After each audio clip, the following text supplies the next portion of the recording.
There is a quiet moment in every chosen one's life when everything begins to shift, when the air around you starts to feel heavier with meaning, when glances linger longer than they should, and when the invisible current you've always felt inside you begins to stir with undeniable intensity. You do not choose this moment. It chooses you. And when it arrives, you understand that something ancient and untamed lives inside you, an energy that pulses beyond flesh, beyond thought, beyond logic. It is raw, it is magnetic, and it is yours. This awakening doesn't shout, it hums, it whispers through the way people respond to you, the way conversations bend around your presence, the way the world seems to lean toward you with a quiet hunger. It's in the way women speak your name with breath that seems half prayer, half invitation. It's in the way they hold your gaze, trying to decipher what it is about you that awakens something long dormant inside them. And though they may not have the words for it, they feel it. Your energy moves them. What you carry is not simple attraction. It is not something that can be taught, borrowed, or imitated. It is deeper. It is a frequency, a resonance that comes from the soul and wraps itself around your entire being. This is your high sexual energy, and it does not begin in the body. It begins in the spirit. It is not about seduction. It is about recognition. Others do not just want to be near you. They want to understand what it is about your presence that makes them feel more alive, more curious, more open than they've allowed themselves to feel in a long time. This awakening marks the end of pretending. You no longer have the luxury of doubting yourself, of diluting your presence so others won't feel overwhelmed. The truth is, they are overwhelmed, and they want to be. Because your energy calls them out of hiding. It exposes what they've tried to keep buried beneath routine and self-protection. Your presence doesn't just attract, it awakens. And yet, the power you carry must be honored. It is not a weapon. It is not a game. It is a sacred charge.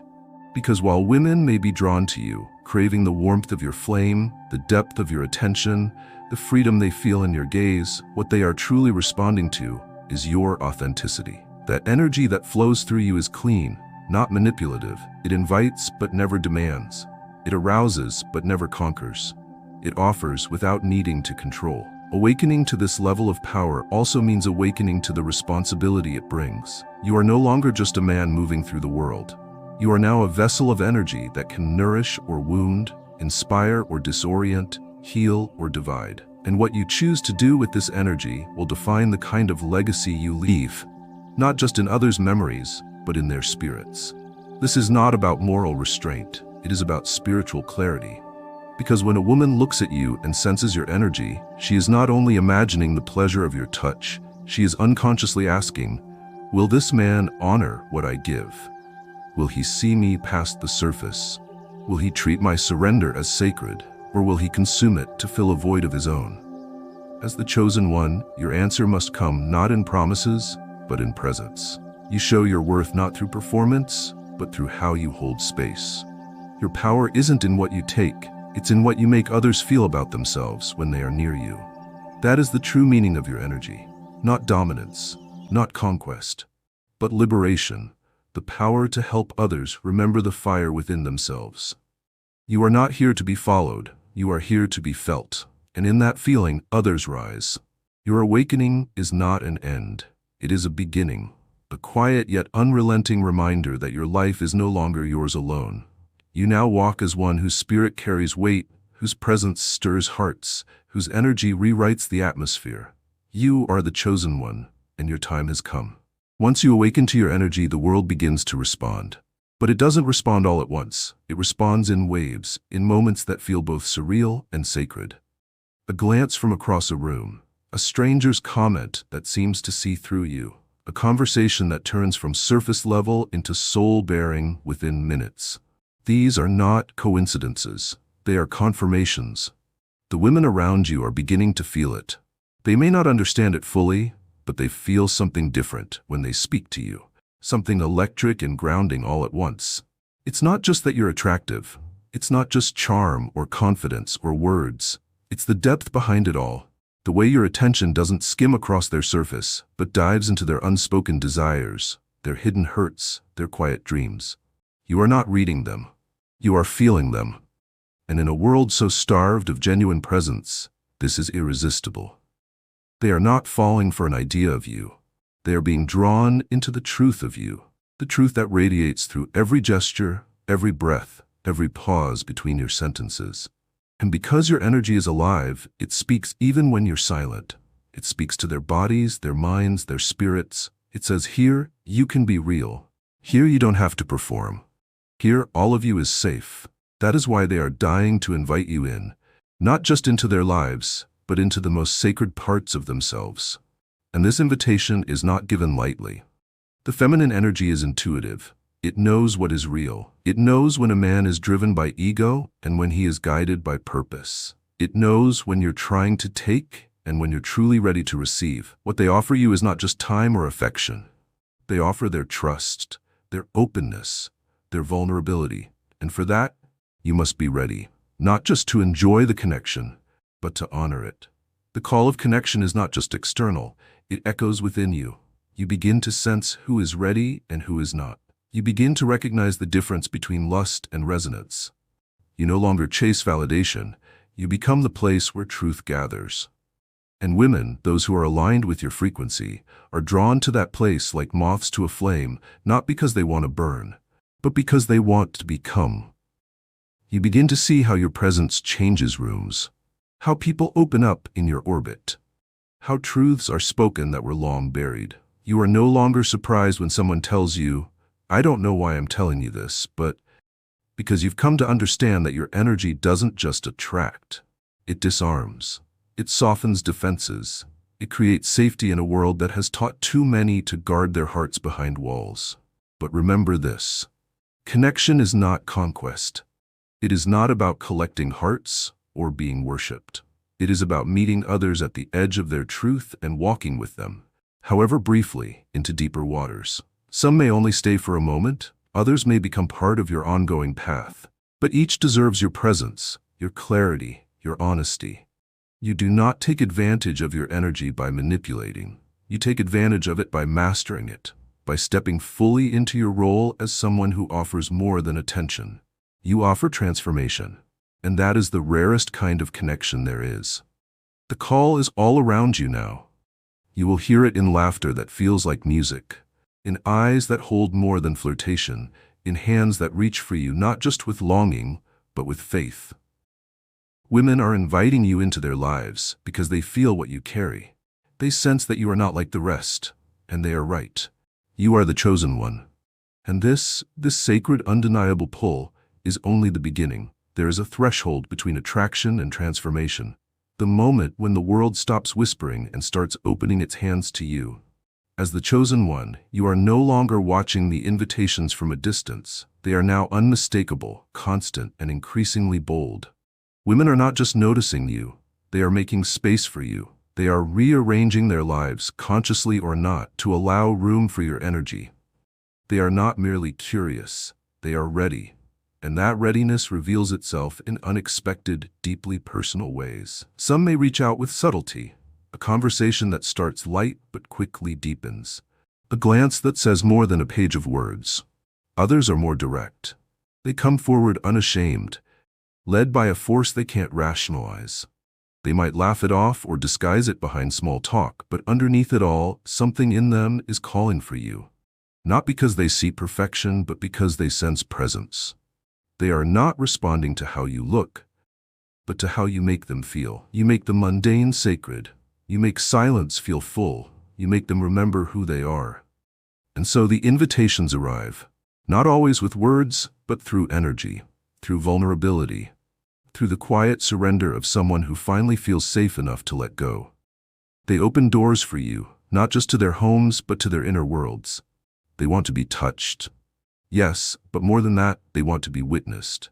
They want someone who won't flinch at their shadows, someone who won't flee from their intensity, someone who will stand in the fire of their emotions and not look away. This is where your power must become precision. As the chosen one, you are not meant to accept every invitation. Not every open door is aligned with your purpose. Some are drawn to your light not to celebrate it, but to dim it and consume it. Others are simply not ready for the kind of intimacy you bring. Not the intimacy of bodies, but of truth. Discernment becomes your compass. You must learn to listen not only to what is offered, but to what is absent. You must feel what is being said beneath the words. When the right invitations arrive, you will know. They won't feel like performance. They won't be cloaked in games. They will come from women who are standing in their own knowing, who aren't asking you to fix them but to join them, to meet them where they are, and to travel with them, not above, not below, but beside. That is the sacred nature of these moments. You are not being asked to impress, you are being asked to be real. And so you enter these spaces with reverence. You accept these invitations not as a conqueror, but as a collaborator. You understand that your energy is not here to overwhelm, but to awaken. That your presence is not here to devour, but to deepen. When a woman invites you in, you don't rush past her boundaries or seek gratification. You breathe with her. You see her. You honor every layer she shows you and every layer she protects, because the invitation, when it is genuine, is a sacred thing. You are not just stepping into her space. You are stepping into her trust, into her history, into the quiet places she doesn't share with just anyone. And it is your presence, grounded, clear, whole, that allows her to continue opening, to unfold without fear. She feels your energy like a current beneath her feet, a rhythm that matches her own. She feels herself mirrored in your calm, reflected in your gaze, held not by force, but by intention. You are not a guest in her world. You are a key, unlocking parts of her that have been waiting to be touched, not by hands, but by truth. And because of this, your connection becomes more than momentary. It becomes transformative. To embrace the invitation is to say yes to that transformation. It is to recognize that your role in her life, however long or brief, is not trivial. You are there to remind her of her power, not to take it. To echo her inner knowing, not to replace it. To awaken, not to distract. The chosen one does not move like the others. You don't leave a wake of confusion behind you. You leave clarity. You leave remembrance. You leave people better than you found them, not because you fixed them, but because you saw them when they were hiding from themselves. So embrace the invitation. Enter the space with your eyes wide open, your heart anchored in stillness, your presence tuned to the sacred. You are not here for entertainment. You are here for elevation. And those who invite you in, whether they understand it fully or not, are seeking more than a man. They are seeking you. The chosen one. To be desired is not unusual, but to be desired in truth, to be longed for not just by body, but by spirit, that is rare. And that is what you, chosen one, are experiencing. The desire others feel for you is not surface level. It is not fleeting. It is not merely about passion or pleasure. It is about remembrance. When women are around you, they remember how alive they can feel, how safe they are to let go, how worthy they are to want more. This desire does not originate from the mind. It is older than thought. It lives in the breath, in the belly, in the bones. It rises not because you perform or provoke, but because you exist as you are, unapologetically anchored in your energy. That high sexual energy you carry is not a mask. It is a language, and those who are fluent in truth hear it in every step you take. To understand this desire is to see it clearly, not as power over others, but as a reflection of who you've become. You have aligned your inner fire with your outer voice. You are no longer seeking approval. You embody approval. You don't manipulate desire. You amplify it by being fully present, fully honest, fully awake. And in a world of half-present people, your wholeness is intoxicating. Women desire you because in your presence they remember their own bodies, their own intuition, their own power. You don't awaken craving alone. You awaken permission, and that permission is deeply healing. It tells them they don't have to shrink, they don't have to hide, they don't have to pretend. They can burn, they can bloom, they can be. And that freedom, more than anything, is what they truly desire. You are not desired because you are unattainable. You are desired because you are real. And in being real, you become irresistible to those who are tired of pretending. You speak without masks. You listen without judgment. You hold space without needing to be the center of it. You move with depth, and in doing so you invite others to dive deeper into themselves. But desire, as sacred as it is, must be held with clarity. Not every longing is yours to respond to. Not every gaze is rooted in alignment. As the chosen one, You will attract not only those ready to meet you in truth, but those who are drawn to your light in their confusion. You must not confuse their need with your calling. You must not let flattery cloud your discernment. Because when you move with clarity, desire becomes a mirror, not a trap. It shows you where others are in their journey. It shows you what they are reaching for, what they hope to find in your presence. And sometimes they will not want you. They will want the feeling you give them, the version of themselves that awakens in your light. This is where your wisdom must rise. You cannot be everyone's destination. You are the signal, not the savior. You remind them what they are capable of, and then you let them choose what to do with that remembrance. The desire you provoke is sacred, yes, but it is also a test. Can you hold it without ego? Can you receive it without becoming enslaved to it? Can you honor it without exploiting it? The chosen one does not chase desire. You channel it. You walk in alignment, and the world aligns around you. You speak in truth, and desire finds you there. You touch with presence, and longing transforms into awakening. This is not the path of the ordinary man. This is not the game of the hungry or the hollow. This is the walk of the chosen one.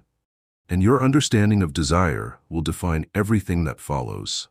As the chosen one, your energy has matured into something unmistakable, a radiant signature that moves ahead of you, announcing your presence before you even speak. You are beginning to see its effects in the lives of others. People open themselves in ways they never have. Strangers trust you with their secrets.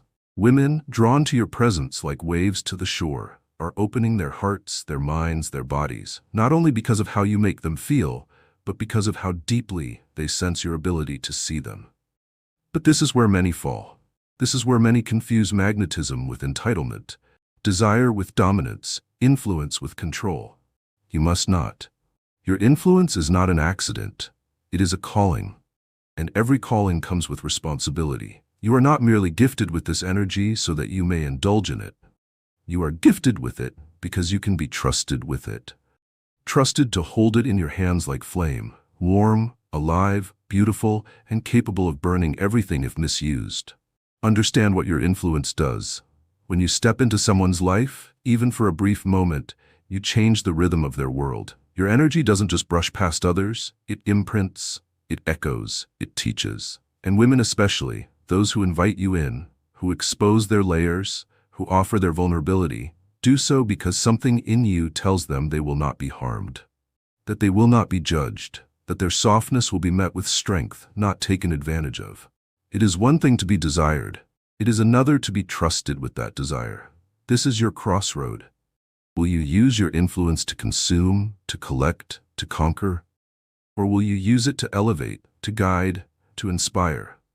You must choose. And understand, this is not a one-time decision. It is a daily practice, a moment-by-moment integrity. Every touch, every word, every gaze must be conscious. Not because you're afraid to make mistakes, but because you understand the weight of your presence. You know the ache that can be left behind when someone pours themselves into a connection only to be abandoned or misled. You know the trauma that lingers when someone gives themselves to a moment and walks away less than they were before. You have the power to leave someone more whole, more awakened, more aware of their own beauty, their own divinity. This does not mean you must stay in every story. It does not mean you owe anyone permanence, but it does mean that you owe them truth, honesty, presence, the dignity of clarity. When you speak, let your words build. When you leave, let your absence be clean. Do not leave trails of confusion behind you like broken glass. Your influence is too sacred for that. You may not always know the full effect of your presence. Some women will never tell you the way you changed them. Some won't have the words. Some will deny it even to themselves, but that doesn't mean it isn't happening. It is. You are planting seeds everywhere you go, not in the ground, but in souls, and those seeds will grow. For better or worse, they will grow. That is why this chapter demands your maturity. You are not here to play small. You are not here to live carelessly. You are here to lead, not with force, not with ego, but with depth, with reverence, with a heart that understands the power it carries. Do not fear your influence. Embrace it, but embrace it with humility. For you are not the storm. You are the stillness in the center of it, and the world needs that stillness now more than ever. You are the chosen one. And your influence is not about what you gain, it is about what you give. The chosen one does not merely create connection, you nurture it. There is a difference between a spark and a flame. Sparks are easy, they happen all the time. Flirtation, intrigue, chemistry. But flames require tending. They demand patience, presence, and the willingness to return again and again, even when the fire is small, even when it flickers. To nurture connection is to see beyond the initial intoxication and into the long, unfolding truth of what a bond can become. You have entered a new phase. No longer are you surprised by how easily others gravitate toward you. No longer are you startled by the depth women offer you. But now comes the deeper challenge. Can you hold what you've called in? True connection asks something more of you. It asks that you stay when you would rather withdraw, that you listen when it would be easier to distract, that you bring gentleness to moments where the world has taught you to be guarded. It asks that you remain, not always physically, but energetically. That when someone lets you into their world, you don't just take the beauty and vanish. You water what has been opened. You honor what has been offered. Nurturing doesn't mean possession. It doesn't mean permanence. It means care. That even if you must leave, you leave with tenderness. That even if a connection is fleeting, it is not careless. That you move through others' lives like the sun moves across the sky, warm, life-giving, and unforgettable. Some of the women drawn to you will come with wounds. They will arrive not just with desire, but with fear. They will test you. They will doubt your presence.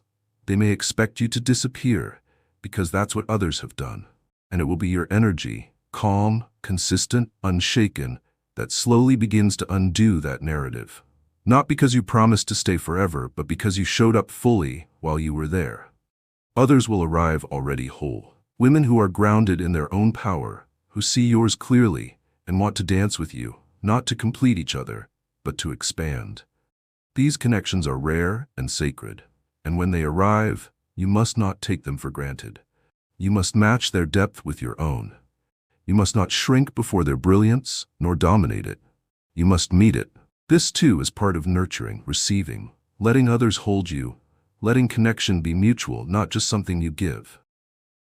The chosen one often forgets this. You become so accustomed to pouring out, to being the light, that you forget you deserve warmth too.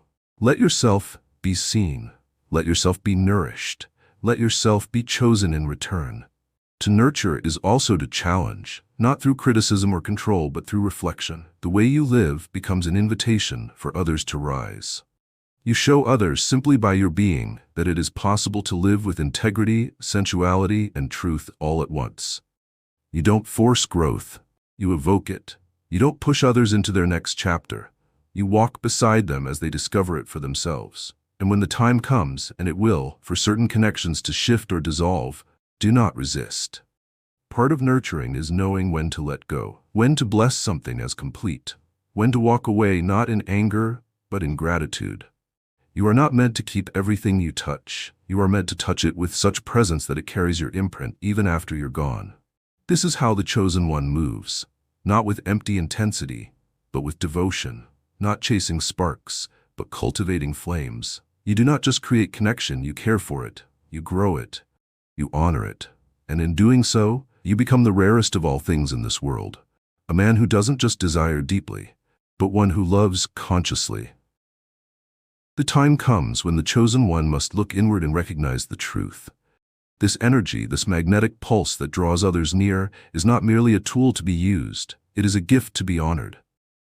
It is not an accident of nature or a trick of charisma. It is a sacred inheritance, something spiritual, something refined across lifetimes of evolution. It is the mark of one whose path is not to imitate others, but to embody something deeper, something timeless, something powerfully real. Too many men who taste power let it turn them into echoes of each other, repeating patterns, playing roles, mistaking attention for intimacy and conquest for connection.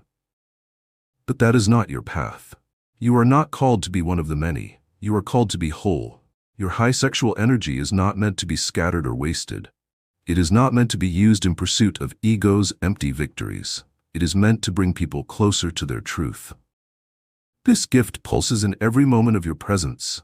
It hums when you enter a room. It moves in the way you listen, not just with your ears, but with your entire being. It lives in the way your gaze lingers, not to dominate, but to understand. It's in your walk, your stillness, your laugh, your silence. It is a living thing, this energy, and it grows or withers depending on how you treat it. If you use it for shallow ends, it will recoil. If you wield it with reverence, it will expand. Women feel this difference. They always have. They know when your energy is sincere, when your presence honors their boundaries even as it stirs their soul. They can sense when your touch is not a grasping, but a welcoming. They open to you not because they are conquered, but because they are met. Met in a space where nothing needs to be hidden, where nothing is expected except truth, awareness, and trust. To honor this gift means learning to say no when temptation is loud and your soul is silent.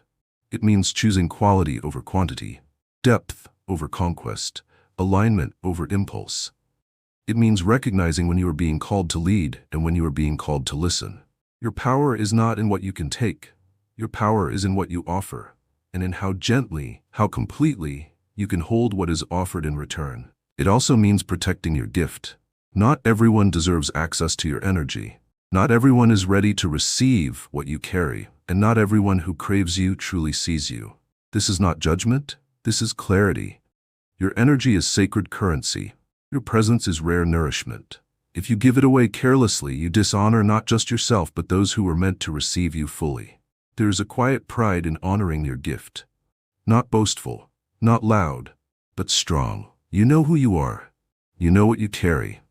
And because of that, you can move through the world without seeking attention, because attention comes to you.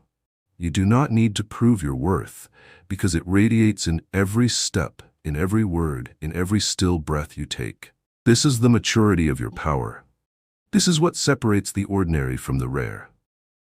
You have nothing to chase. You are not the hunter. You are the fire. And those who are cold, those who long for light, will come. They will find you. And when they do, they will feel something they cannot name. And they will stay, not because you seduced them, but because your presence made them remember themselves. Honor your gift. Tend to it like a flame in the wind. Feed it with truth, with purpose, with reverence, and you will never run dry. You will never feel empty. You will never be one of those who has everything and feels nothing. Because you will know. Every moment you are alive is a ceremony. Every connection is a prayer. And your gift is the altar where truth is finally spoken again. You are the chosen one. This is your sacred fire. Guard it, love it, let it rise. There are things we say with words, and then there are the things we say just by being. Your presence, chosen one, is a living message, one that lingers long after you've gone, one that continues to unfold in the hearts of those you've touched. That is the true nature of your energy. It doesn't just make an impression, it echoes. You've seen it already, the way people remember you, even after a single conversation. The way women, long after a shared moment, still speak of how you made them feel, not just physically, but emotionally, spiritually. It is not about perfection, it's about the rare alchemy of your awareness and authenticity. They remember you not because you dazzled them, but because you were fully there. The world is full of noise, full of people who perform, who distract, who rush past each other, barely making contact. But your presence is something else entirely. It slows things down. It invites breath. It makes people listen to themselves, sometimes for the first time in years. That's the gift of the chosen one. You are not just remembered, you are felt, in ways most can't explain, and that feeling follows them.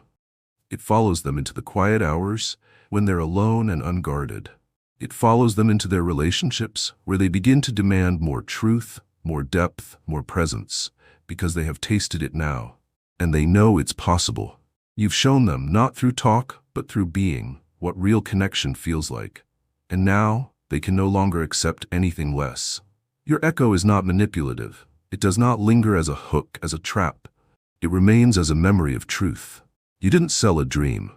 You simply embodied what is real. And what is real, even when brief, always returns in the soul's memory.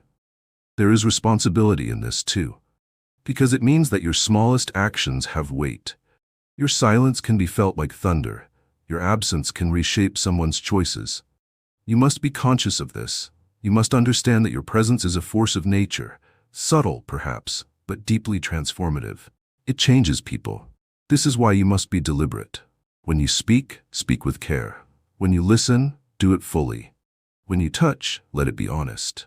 And when you leave, leave in integrity, so that your echo will carry healing, not confusion. So that when others think of you, they feel whole, not hollow. The echo of your presence is a legacy, not one built on fame or followers, but on frequency, on the invisible shift that happens in someone when they've stood in your energy and remembered who they are. You don't need to be celebrated. You don't need to be thanked. The work happens anyway, quietly, powerfully, permanently.